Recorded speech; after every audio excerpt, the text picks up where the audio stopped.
My name is Lê Thủy Diễm Quỳnh. I'm from Lutheran Secondary and High School in Ho Chi Minh City. I've been teaching for about 10 years, and today I'm demonstrating an English class of Lesson 4, Reading and Comprehension, Unit 6, What Will Us Be Like in the Future, extracted from the course book, Explore English, Tiếng Anh 8. This lesson lasts for 45 minutes. By the end of this lesson, students will be able to use skimming and scanning skills for their reading comprehension. They will also be able to answer questions and refer to the evidence in the original text. Good morning, class. How are you today? Yeah, I'm feeling great too. How nice is the weather today, right? We are lucky to experience the best season of the year with all sunshine and blooming flowers. However, in some places of the world right now, there's snow and ice everywhere. Let's read about one of them. Now, please open your book, Explore English 8, Unit 6, pages 64 and 65. Okay, please. First of all, I don't want you to look at the words, okay? Only pay attention to the picture and tell me, what do you see in the picture? Yes, there are 3 polar bears walking on ice. How do you think the weather is? It must be very cold there, right? Can you guess where this place is? Yes, this is probably in the Arctic, near the North Pole.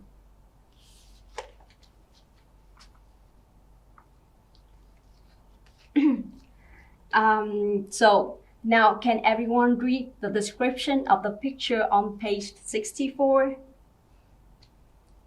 Yes, as ice melts in the Arctic, polar bears have to swim farther and farther to find ice floes. How do you understand the caption?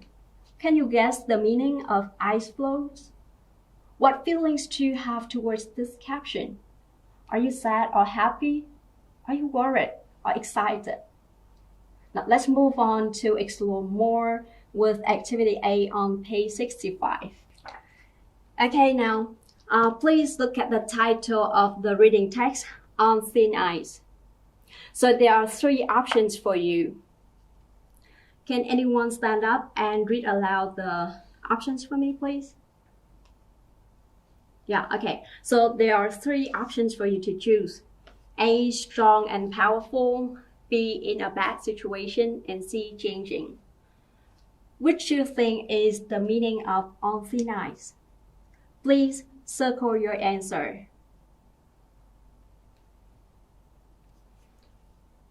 Okay, so how many of you choose option A? Yes. And how many of you choose B? How about C?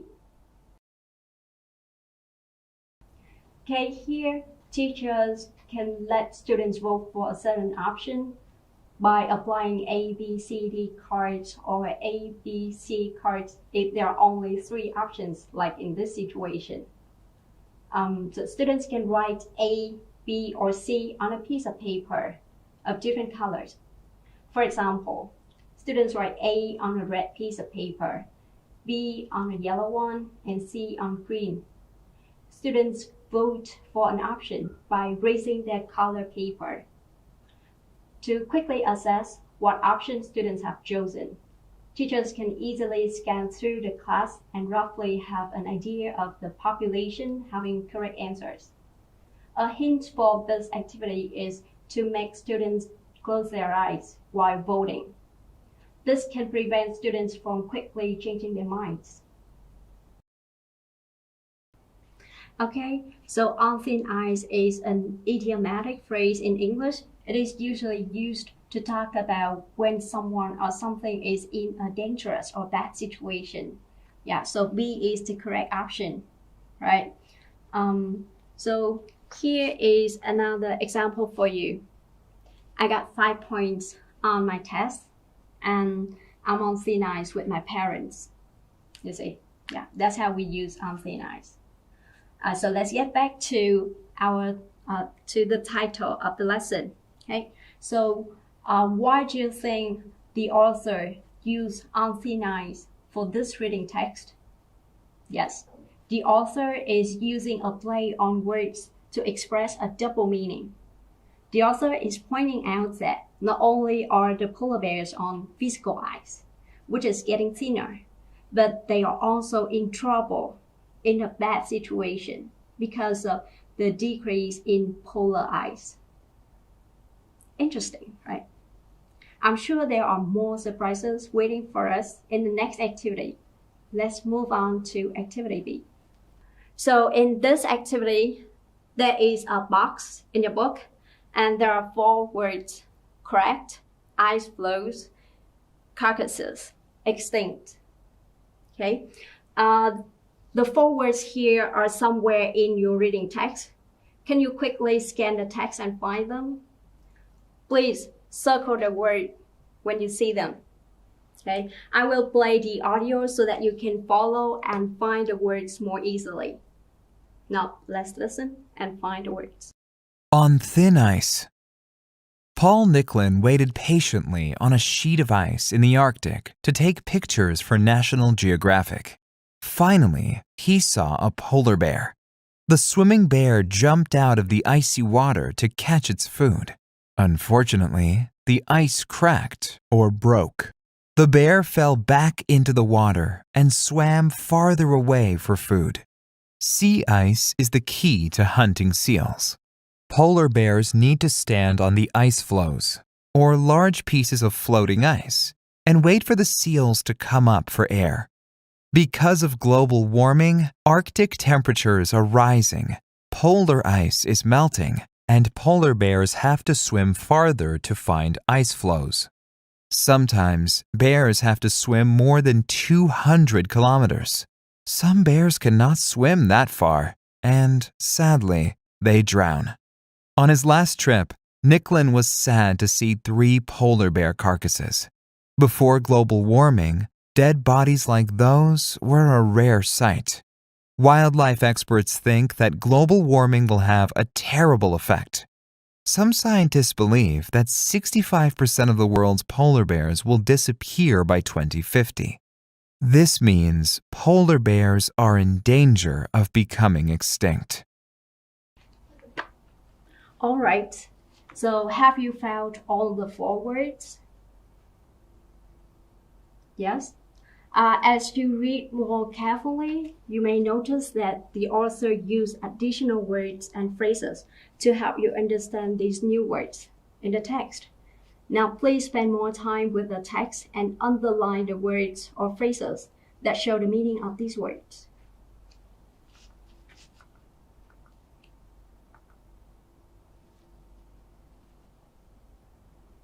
Okay, so now let's check the first word, cracked, together. Can anyone locate the word cracked? Yes, it is in the 4th line of the first paragraph. So first of all, I want you to read the whole sentence that has the word cracked. So unfortunately, the ice cracked or broke. So here we can notice that after the word cracked, there's a comma, right? And there's also the word or. Both of them are the signals for more information coming after, right?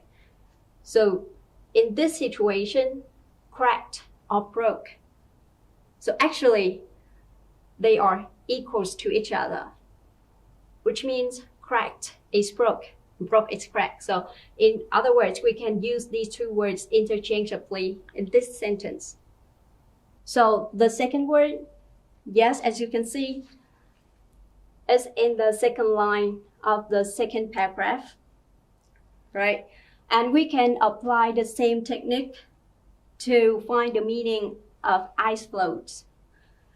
So first of all, what should we do? We read the whole sentence, right? So the sentence, polar bears need to stand on the ice floes or large pieces of floating ice and wait for the seals to come up for air. So again, we see the comma and the connector or. right? And here we can easily notice that the phrases between the two commas explain the meaning of the phrase eyes closed. Yes? Sometimes a single word cannot explain a definition, right? So now, let's check the next words.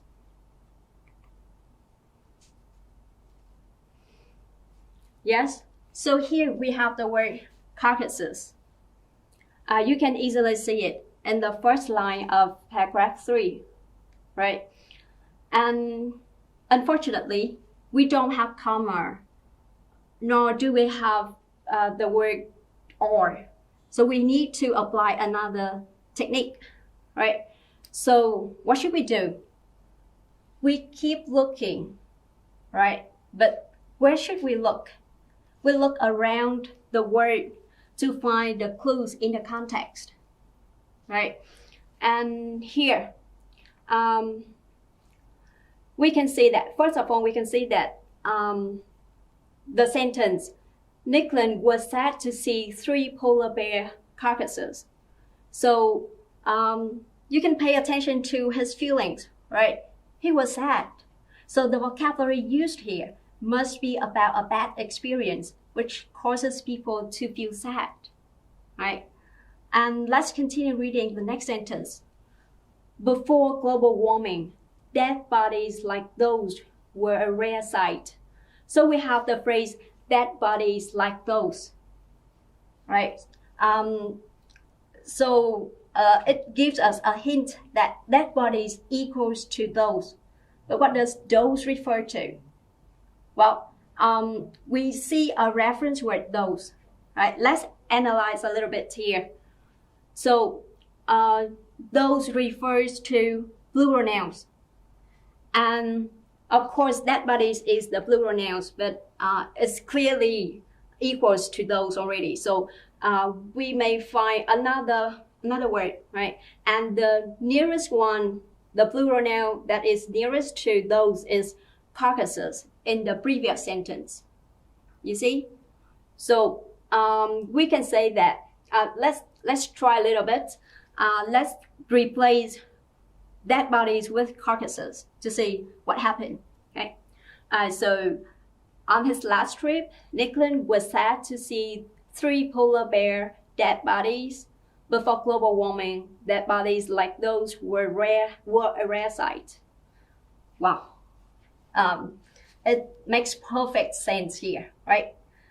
So we can safely say in this case, dead bodies equals to those and equals to carcasses. So in this specific situation, the word like and a reference word those helped us to find out the meaning of this new word, right? Isn't it interesting? We have just learned 2 ways to find out the meaning of unfamiliar words in a text. Let's try to find out the meaning of the last word, extinct.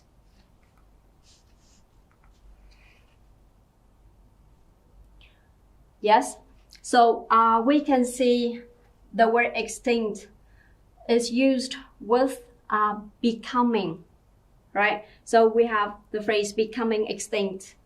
And becoming is a linking verb. So extinct must be an adjective. And becoming extinct means a process or something starting to happen, right? Moreover, the word extinct is found in a sentence starting with this means. So this sentence functions as an explanation for a concept or an idea, right? Either at the end of the previous sentence or the whole sentence. So we must investigate the previous sentence. So in the previous sentence, let's read it, right? Some scientists believe that 65% of the world's polar bears will disappear by 2050. So here we notice there's also a simple future tense that is used to show prediction of something that's happening in the future. Thus, we can conclude becoming extinct is closest in meaning to will disappear. You see? It's amazing we can still understand a word by putting it into a specific context. It could be a sentence. It could even be a few sentences. So we always need to look for context clues, either within a sentence or in the sentence before or after, to fully understand the meaning of a word used in a context. Okay? So in the previous activity, we have learned how to investigate the text to understand the meaning of words in specific context. In the example of the last word, extinct, we encountered the use of simple future tense to show prediction. Now let's read the whole text again. And I want you to listen to the audio again and read along and then focus on the content words. They will help you to understand the text better. Okay? And what you have to do, you have to underline the predictions in the text. Okay? Underline the predictions. Now, let's listen, read along, and underline. On thin ice. Paul Nicklin waited patiently on a sheet of ice in the Arctic to take pictures for National Geographic. Finally, he saw a polar bear. The swimming bear jumped out of the icy water to catch its food. Unfortunately, the ice cracked or broke. The bear fell back into the water and swam farther away for food. Sea ice is the key to hunting seals. Polar bears need to stand on the ice floes, or large pieces of floating ice, and wait for the seals to come up for air. Because of global warming, Arctic temperatures are rising, polar ice is melting, and polar bears have to swim farther to find ice floes. Sometimes, bears have to swim more than 200 kilometers. Some bears cannot swim that far, and sadly, they drown.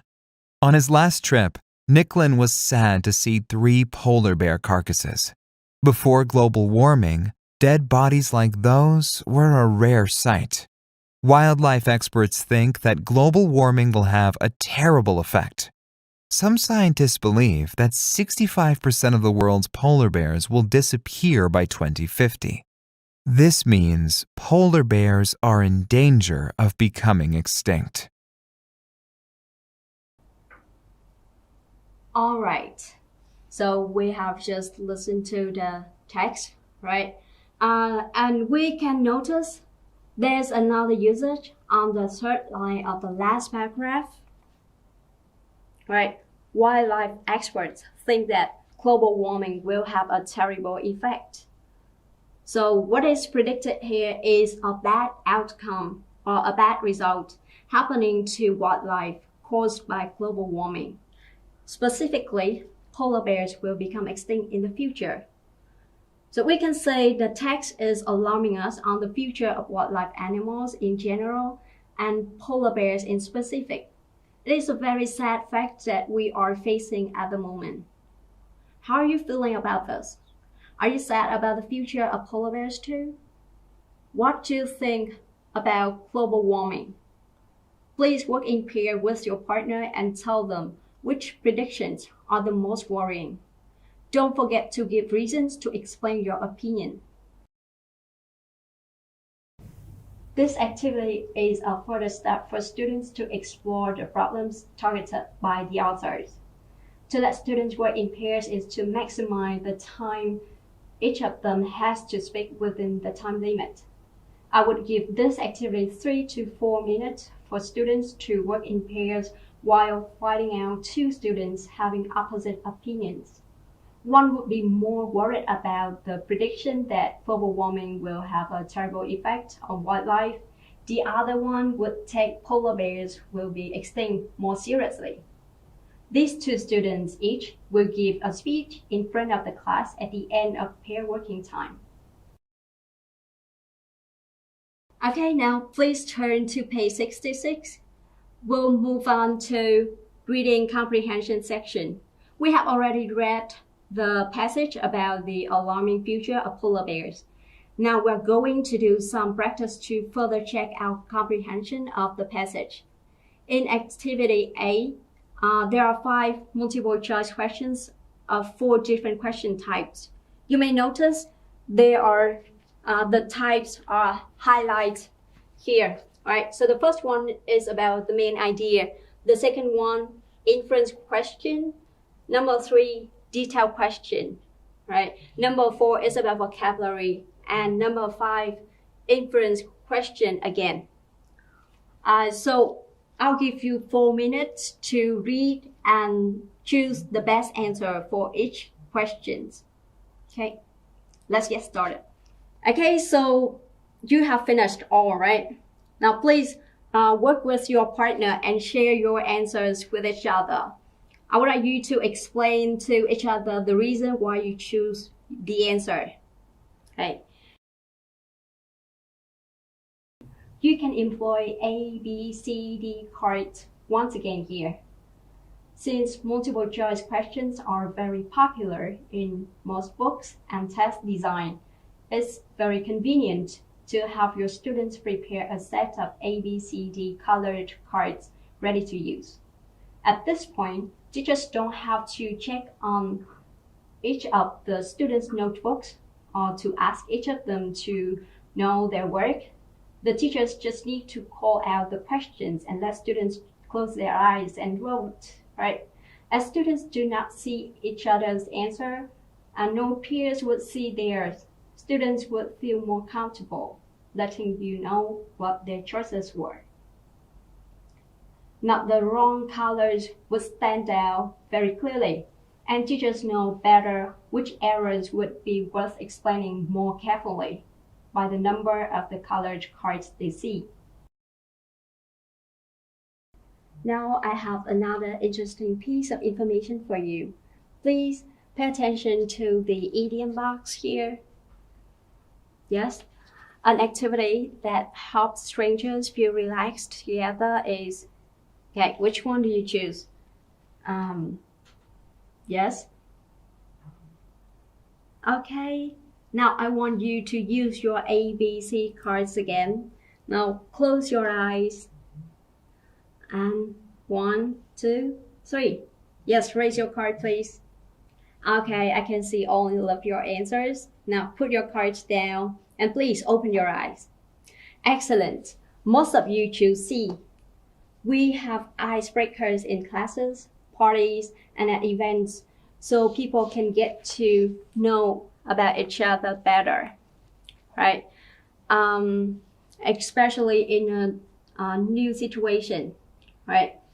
So can you share with me some of the icebreakers you would like to have in classes, parties, or at events? For me, I have some suggestions. Yes. For example, we have the hot seat, right? Or hot potato game, or truth or dare, right?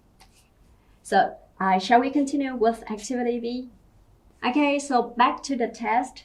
You may get it now that the authors are very worried about the polar bears, right? But what causes all of these?